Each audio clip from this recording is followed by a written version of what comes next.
امید ہے آپ سب خیریت سے ہوں گے۔ اگر آپ نے ابھی تک ہمارا چینل سبسکرائب نہیں کیا تو اسے ابھی سبسکرائب کر لیں اور بیل آئیکن کو دبانا بالکل بھی مت بھولیں۔ آپ کا بہت شکریہ۔ نمبر 10، غدار۔ جب آئیدن نے اس کا دل توڑا تو داغان نے سوچا کہ اس کی زندگی ختم ہو گئی ہے۔ اس نے اپنا گھر چھوڑ دیا، فوج کے لیے سائن اپ کیا اور مشرق میں لڑنے والی ایک خصوصی یونٹ میں شامل ہو گیا۔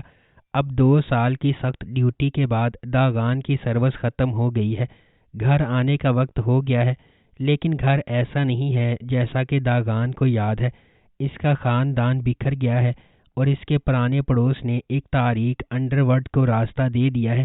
آئیدن چلی گئی ہے اور یہاں تک کہ پرانے دوست جو باقی رہ گئے ہیں وہ سب مشکوک تعاقب میں پھنسے ہوئے دکھائی دیتے ہیں۔ جب اس کے چاہنے والے خطرے میں آتے ہیں تو داغان ہچکچاتے ہوئے ایک پیشہ ور ہٹ مین بننے کی پیشکش قبول کرتا ہے۔ Number 9، chess smell. کارسو ناخوش شادی میں ایک عورت ہے۔ اس کا شوہر ریحا ایک بدتمیز آدمی اور بے کار باپ ہے، لہٰذا جب کارسو اپنے تیسرے بچے کو جنم دیتی ہے تو اسے احساس ہوتا ہے کہ وہ اپنے تمام بچوں کی دیکھ بھال نہیں کر سکتی۔ وہ اپنے 3 سالہ بیٹے کوزے کو اپنی ماں فیلس کے ساتھ کچھ دیر رہنے کے لیے استنبول بھیجتی ہے، تاہم استنبول کے راستے میں کوزے کھو جاتا ہے۔ 3 سال کی تلاش کے بعد کارسو مرسین کے سفر پر کوزے کو دیکھتی ہے۔ کارسو اپنے بیٹے کے ساتھ دوبارہ ملنے پر راحت محسوس کرتی ہے، تاہم کوزے جو اب دنیز کے پاس رہتا ہے اسے نہیں پہچانتا۔ کارسو کو اپنے بیٹے کو واپس جیتنے کے لیے لڑنا پڑے گا، جبکہ اس کی مشکل خاندانی صورتحال سے نمٹنا پڑے گا۔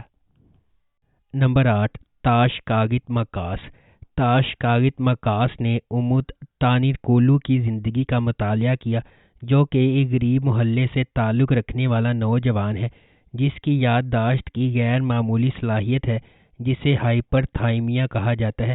اس کی حالت اسے اپنی زندگی کے ہر لمحے کی ہر تفصیل کو یاد رکھنے کی اجازت دیتی ہے۔ آیا یہ ایک نعمت ہے یا لعنت، یہ اچھی طرح واضح نہیں ہے کہ امت کی زندگی کب ایک المناک موڑ لیتی ہے۔ اس کے والد رضا پر قتل کا الزام ہے اور وہ الزائمر کی بیماری کے ساتھ جدوجہد کی وجہ سے اپنا دفاع نہیں کر سکتا۔ امت معاون قانون کے طالب علم الف اور پر اصرار وکیل ہارون کے ساتھ انصاف کے لیے ایک انتھک جدوجہد کا آغاز کرتا ہے۔ یہ سیریز ذاتی جدوجہد، معاشرتی ناانصافی اور طاقتور اور بے اختیار لوگوں کے درمیان تصادم کو ایک ساتھ باندھتی ہے۔ نمبر 7، ان لمیٹڈ لو۔ ان لمیٹڈ لو خلیل ابراہیم کارسو کی کہانی ہے جو اپنی پیدائش کے وقت بحیرہ اسود کے گاؤں میں واپس آتا ہے۔ خلیل کو اس وقت فرار ہونے پر مجبور کیا گیا جب وہ صرف 5 سال کا تھا، جب اس کے والد کو مقامی کرائم باس رضوان لیٹو نے قتل کر دیا تھا۔ 20 سال بعد خلیل اپنے بچپن کی محبت یاسمین سے شادی کرنے گھر واپس آتا ہے، لیکن جب رضوان کا بیٹا یاسمین کو قتل کرتا ہے تو اس کا مشن بالکل نئی سمت اختیار کرتا ہے۔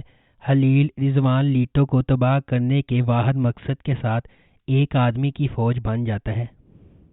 نمبر 6، کنگ فشر۔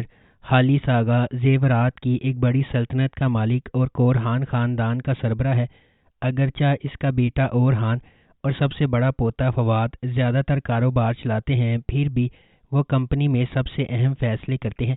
اس کا چھوٹا پوتا فرید، جو اس کے بھائی فواز سے بہت مختلف ہے، ایک بہت ہی غیر ذمہ دار نوجوان بیچلر ہے جو ابھی بیرون ملک سے واپس آیا ہے جہاں وہ تعلیم حاصل کرنے گیا تھا۔ خالص فرید کی لاپرواہی کو مزید برداشت نہیں کر سکتا اور وہ اپنی بیوہ بہو افاقت پر پابندی لگاتا ہے کہ وہ اسے شادی کے لیے ایک اچھی لڑکی تلاش کر کے دے۔ یہ خبر کہ خالص آغا اپنے پوتے کے لیے دلہن کی تلاش میں ہے، نیلے رنگ سے گازین ٹپ میں کاظم کی حویلی تک پہنچتی ہے۔ کاظم کے امیر ہونے کی واحد امید اس کی خوبصورت بیٹیاں سنا اور سیران ہے۔ Number 5، Pearl Greens. اعظم، جو اپنی بیوی اور 2 بچوں کے ساتھ خوشگوار زندگی گزار رہا ہے، ایک ادب کا استاد ہے جو اپنے طالب علموں کو پسند کرتا ہے۔ اس کی زندگی ایک ہی رات میں مکمل طور پر بدل جاتی ہے جب وہ اپنی بیوی کو قتل کرنے کے جرم میں جیل جاتا ہے، تاہم حقیقت کچھ اور ہے۔ اس کی چھوٹی بیٹی غلطی سے اپنی ماں کی موت کا سبب بنتی ہے اور اعظم اس کی حفاظت کے لیے ذمہ داری قبول کرتا ہے۔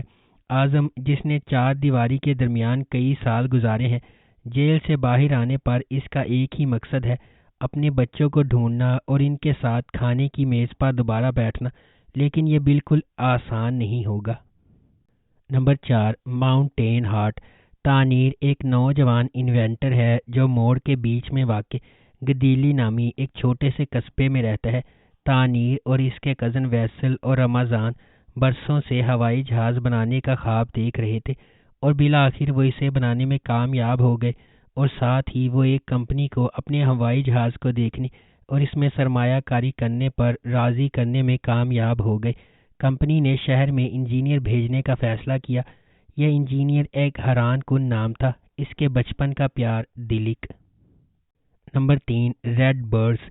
ریڈ برڈز مریم کی دل خراش کہانی سناتی ہے، جس کی شادی ایک اسلامی فرقے میں 14 سال کی عمر میں ہوئی تھی، اور اب وہ اپنی بیٹی زینب کو شیخ کے پوتے کی دلہن جیسا انجام بھگتنے سے روکنے کے لیے بہادری سے لڑ رہی ہے۔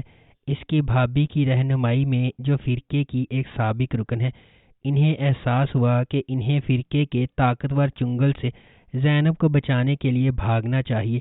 ڈرتے ڈرتے اپنے منصوبوں کو اپنے ظالم شوہر سے چھپاتے ہوئے مریم کو پہلے سیکولر سائیکیٹرسٹ لیونٹ کے گھر میں ایک نگہداشت کرنے والے کے طور پر پیسہ کمانا ہوگا، جو اس کی مدد کرنے پر راضی ہے۔ ان کے متصادم مذہبی اور ترقی پسند عقائد کے باوجود مریم اور لیونٹ جذباتی طور پر ایک ساتھ کھینچے جاتے ہیں، لیکن ان کی زندگی میں انتشار اور گہرا ہوتا جاتا ہے جب ان کی بیٹی کی شناخت سامنے آتی ہے۔ نمبر 2، ون لو۔ ون لو مثالی دعا کی دلکش کہانی سناتی ہے، جو ایک دیندار گھرانے کے ایک دلکش آدمی سے نا امید محبت میں پڑ جاتی ہے، جس کی اقدار اس کی والدہ کے ساتھ ٹکراتی ہیں۔ ایک طاقتور ڈرامہ تخلیق ہوتا ہے جب وہ اپنے اختلافات پر قابو پانے اور ہم آہنگی تلاش کرنے کی کوشش کرتے ہیں۔ نمبر 1، بہار۔ بہار 20 سال پہلے میڈیکل سکول سے گریجویشن کرتی ہے، لیکن اس نے میڈیسن میں کریئر بنانے کے بجائے گھریلو خاتون بننے کا انتخاب کیا۔ اس کی شادی کامیاب سرجن تیمور یاوز اولو سے ہوئی ہے، اور اس نے اپنی زندگی اپنے شوہر اور بچوں کے لیے وقف کر رکھی ہے۔ بظاہر خوش نظر آنے والا یاوز اولو خاندان بہار کی بیماری سے ہل گیا ہے۔ بہار کے ڈاکٹر ایورن اسے بچانے کے لیے پرعزم ہے اور کہتے ہیں کہ اس کا واحد حل جگر کی پیوند کاری ہے۔ خاندان میں واحد ہم آہنگ جگر تیمور کا ہے۔ یاوز اولو خاندان کے لیے، جن کا ایک بڑی حد سے تجربہ کیا جاتا ہے، کچھ بھی دوبارہ ویسا نہیں ہوگا۔ اگر آپ کو ہماری یہ ویڈیو پسند آئی ہے تو اسے لائک کریں، شیئر کریں اور ہمارے چینل کو سبسکرائب کرنا بالکل بھی مت بھولیں۔ شکریہ۔